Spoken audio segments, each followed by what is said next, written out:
Hello everyone. Let's continue the class of language course.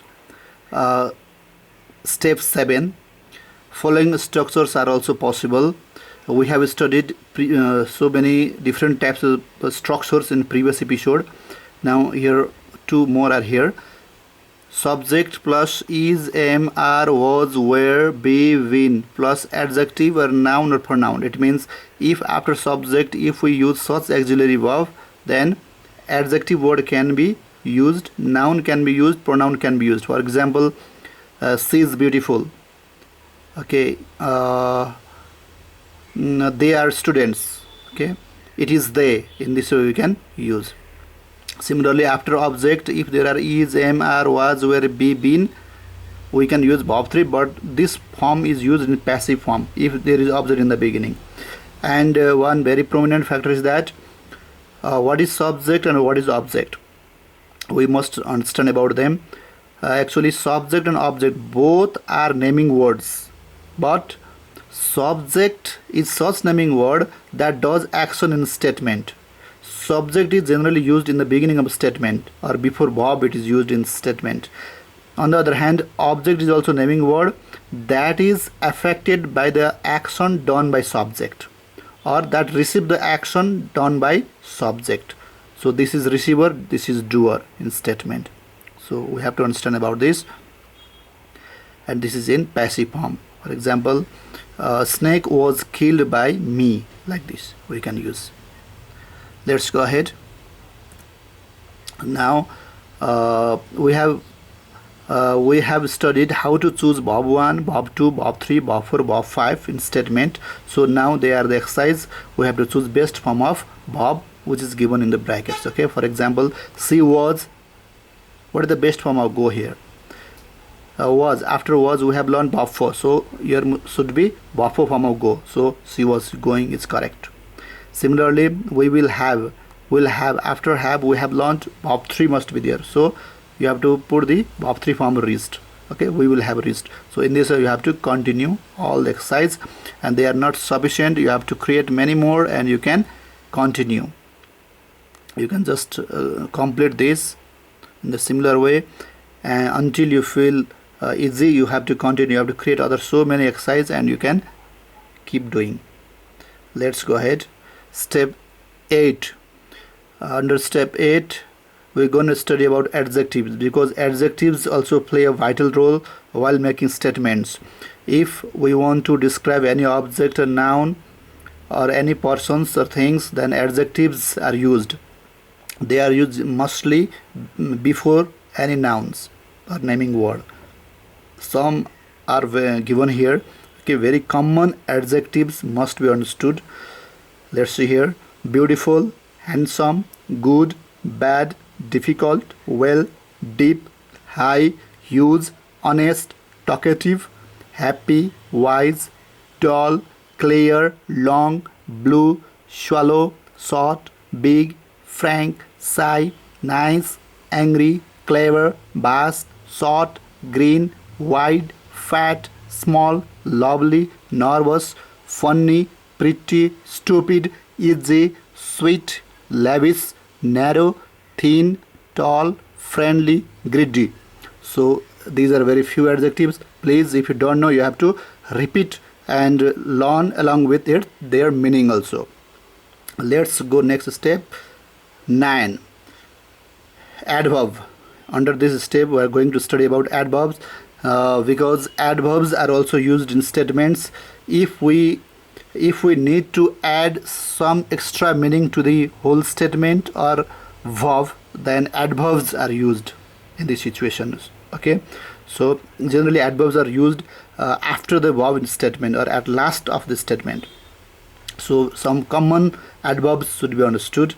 Some are given here: fast, slowly, nicely, beautifully, frequently, clearly, nowhere, much, more, well, loudly, sadly, softly, now, then, today, yesterday, tomorrow, up, in no time, rarely, frequently, sometime, every day, randomly, at the moment, here, there, at school, in the field, everywhere, down, around.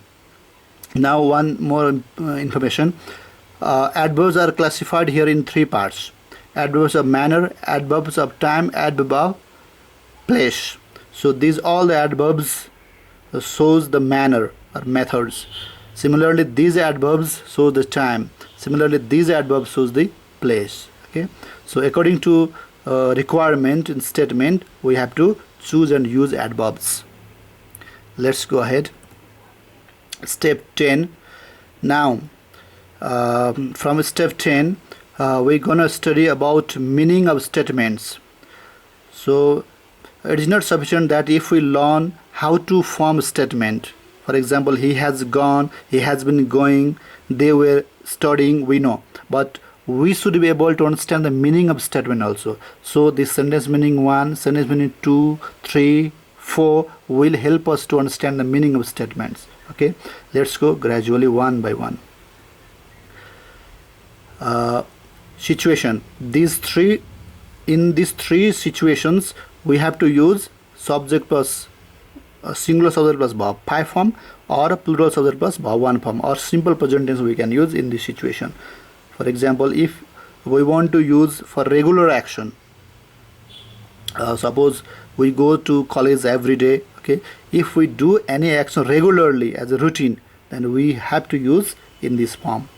Similarly, number B, if we want to speak immediate in the immediate time. For example, suppose if I want to drink water immediately now, then I can say I drink water. So this is known as for immediate future action. Actually, the action has not been done till now, but going to be done immediately. So it looks like that of simple future. Okay, so in this situation also we can use simple present tense or verb 5 or verb 1 form. Similarly, for universal true statements, some statements are very true. Globally, the action is accepted. For example, sun rises in the east. This type of sentence must be spoken in this tense, never be used in other tense. Okay. Similarly, sun sets in the west. Okay, such universal true statement must be spoken in this format. So we must understand the situation first. In this situation, we have to use this form. Similarly, let's go further. Number 2, for finished action we can use subject plus verb 2 form. Finished action means past action. If some action has been completed, okay, then we can use this. You went to UK, she drank water, they drank water. It means already finished. Or they drank water means water already went inside the stomach of them. So if there is finished action, we can use verb 2. There is no any auxiliary verb. You can use verb 2, either there is subject singular or plural, it doesn't matter. So let's go ahead. Number 3, for future action, if the action will be done in the future, in coming time, if we do some action, then we can use this format: shall, will plus verb 1. Generally, first person I and we take shall, and rest of the subjects will take will. But nowadays we can use will with any subjects, it doesn't matter. You will go to UK, she will drink water, they will drink water. It means they have not drunk till now, they will drink later on. Okay, let's go ahead. Number 4, for present continuous action. Present means current time.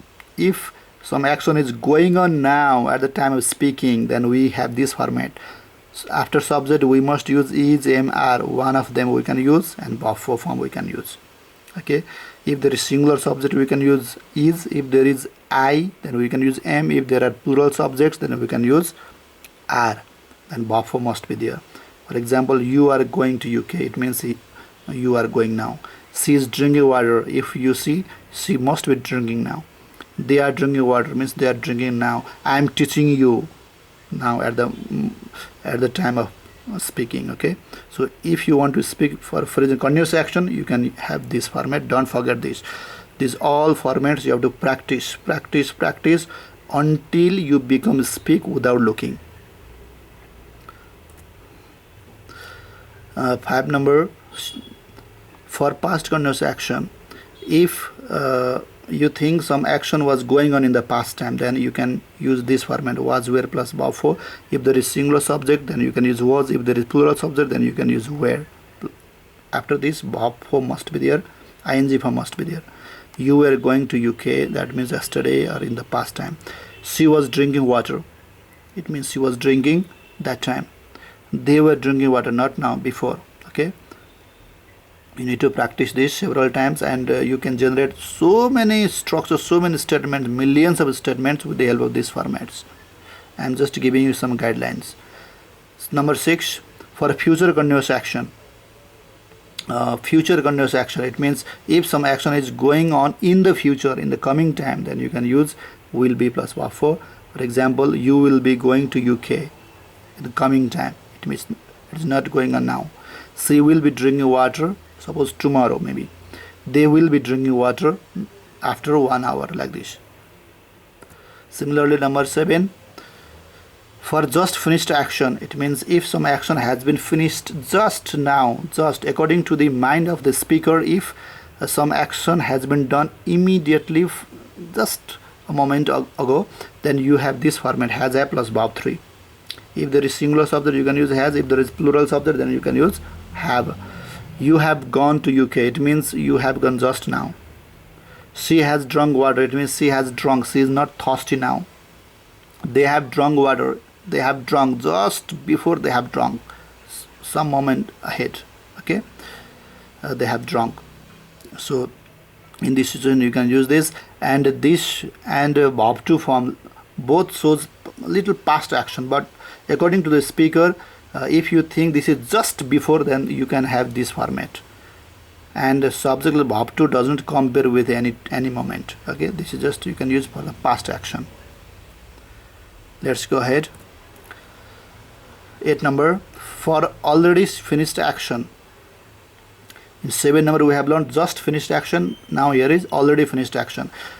According to the mind of the speaker, if he or she thinks some action has been done or finished long ago, then we have this format: had plus verb 3. You had gone to UK, she had drunk water, they had drunk water. It means already they had drunk, now they may be thirsty now. Okay, so if you think something happened long ago, there may be 1 hour ago, 1 day ago, 1 year ago, doesn't matter. But if according to the speaker's mind, if 1 hour or 1 minute also, if he thinks it is long ago, then you can use this format: had plus verb 3. Okay, let's go ahead. Number 9, for finished action in the future. Finished action in the future, sometimes we need to use such statements which will show the completed action but in the future. In this case you can use will have plus verb 3 form. For example, after 100 years we will have died. That's sure we can declare now. Okay, so in this case we can use will have plus verb 3. Other more examples are here: you will have gone to UK by tomorrow, like this. She will have drunk water by tomorrow. They will have drunk water by 5 p.m. It means by 5 p.m. they will have finished drinking water. In this you have to understand. Let's go ahead. 10 number, for the present continuous action with certain time. Present continuous action, now at the time of speaking, if some action is going on but with some period of time, then we can use has or have plus been plus verb 4. You have been going to UK for 2 hours. She has been drinking water for 1 minute. They have been drinking water since 5:10. Generally for or since are used here. Before period of time you can use for. Before point of time you can use since. Okay, similarly let's go 11. For past continuous action with certain time, we can use had been plus verb 4. Same for the past continuous action with, if there is time is mentioned, then we can use this format. You had been going to UK for 2 hours. She had been drinking water for 5 minutes. They had been drinking water for 5 minutes. Similarly, 12 number, for future continuous action with certain time, we can use will have been plus verb 4. Always 10, 11, 12 number, there are certain time, there must certain time. If there are certain time, then have been plus buffer should be there. Okay, so you will have been going to UK, she will have been drinking water for 2 minutes, they will have been drinking water since tomorrow. Okay, generally for or since are used in this situation. So in this way you need to practice more and more and more. Okay, if the time is very fruitful to you, please don't forget to subscribe and press the like button for more videos. Thank you. Next I will provide in the next episode.